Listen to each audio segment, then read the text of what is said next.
ایک بہت کبیر رسم ہے جس کی مذمت دین اسلام نے اور شرع مطہرہ نے فرمائی ہے، وہ یہ ہے کہ ہمارے ہاں جہاں جس گھر میں فوتگی ہوتی ہے وہاں پہ کھانے کا انتظام کیا جاتا ہے، وہاں پہ کھانے کا انتظام ہوتا ہے جو قطعاً جائز نہیں ہے۔ جس کے گھر میں فوتگی ہو وہاں پہ اس دن جو کھانے کا انتظام کیا جاتا ہے، شریعت میں اس کی ہرگز اجازت نہیں ہے۔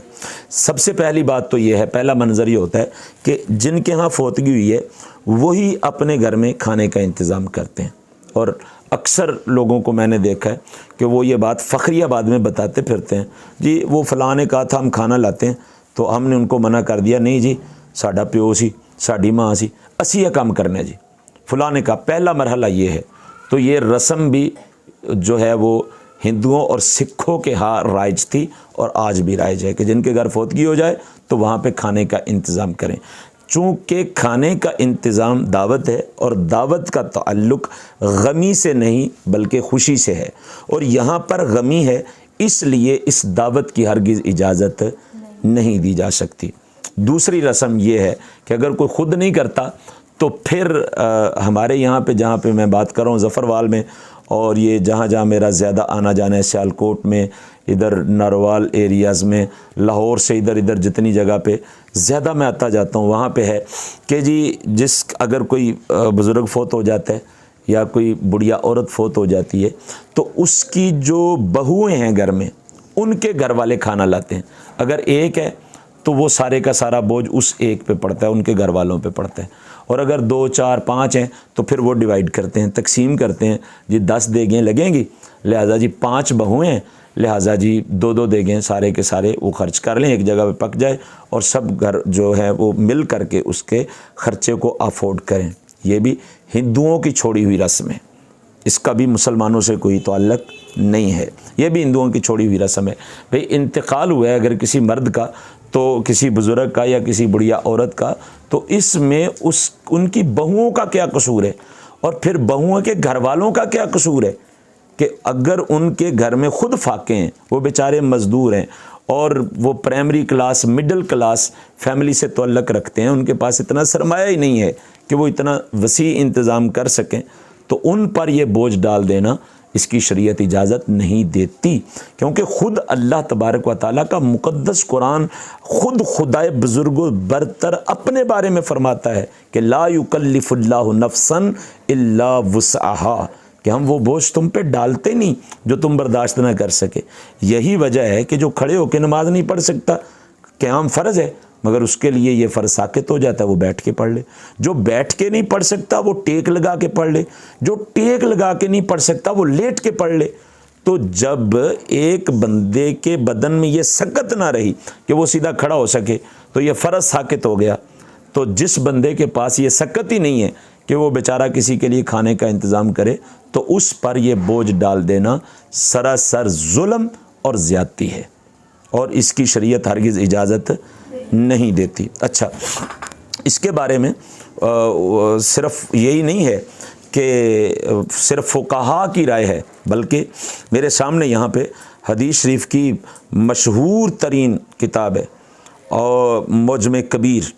امام طبرانی رحمۃ اللہ تعالیٰ علیہ سرکار کی، اس میں یہ حدیث مبارکہ حضرت جریر بن عبداللہ رضی اللہ تعالیٰ فرماتے ہیں، یہ صحابی ہیں، اور فرماتے ہیں کہ ہم میت والوں کے ہاں جمع ہونے اور ان کے کھانے کا اہتمام کرنے کو نوحہ کی قسم شمار کیا کرتے تھے۔ وہ سبھی صحابہ کا پوائنٹ آف ویو بتا رہے ہیں، سبھی صحابہ کا فتویٰ بتا رہے ہیں، چونکہ نوحہ شریعت میں حرام ہے۔ یہ تو صحیح بخاری کی حدیث ہے، آپ نے رشد الایمان میں بھی پڑھی، نبی کریم صلی اللہ تعالیٰ علیہ وسلم نے اس سے منع فرما رکھا ہے، سینہ نہیں پیٹ سکتے، نوحہ نہیں کر سکتے، واویلا نہیں کر سکتے، رونے کی اجازت ہے، بلکہ یہاں تک فرما دیا جو سینہ پیٹتا ہے، جو نوحہ کرتا ہے، میرے آقا علیہ السلام نے فرما دیا وہ ہم میں سے ہی نہیں ہے۔ اتنی سخت وعید ہے کہ حضور نے فرما دیا وہ ہم میں سے ہی نہیں ہے جو نوحہ کرتا ہے۔ تو یہ صحابہ فرما رہے ہیں کہ ہمارا یہ فیصلہ تھا اور ہمارا یہ فتویٰ تھا کہ ہم میت والے گھر میں جمع ہونے کو اور جمع ہو کر کھانا کھانے کو نوحہ کی قسم شمار کرتے تھے، یعنی جیسے نوحہ حرام ہے اسی طریقے سے یہ کام بھی حرام ہے۔